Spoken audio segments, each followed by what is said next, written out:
Maghapon kang nakaupo?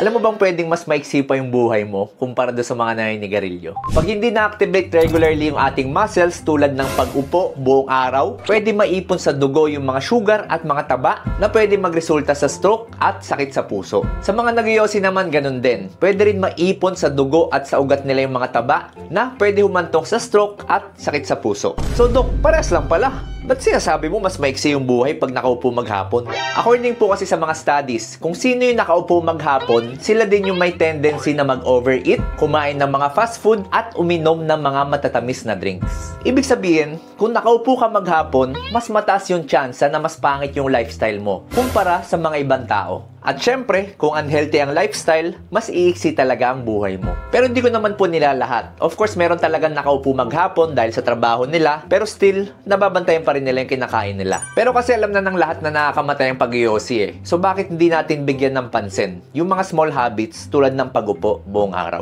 Tanda natin na hindi lang bisyo yung nakakasira ng katawan, pero yung mga small habits na araw-araw nating ginagawa at hindi natin namamalayan. So kung may tropa ka na laging nakaupo, share mo sa kanya tong video.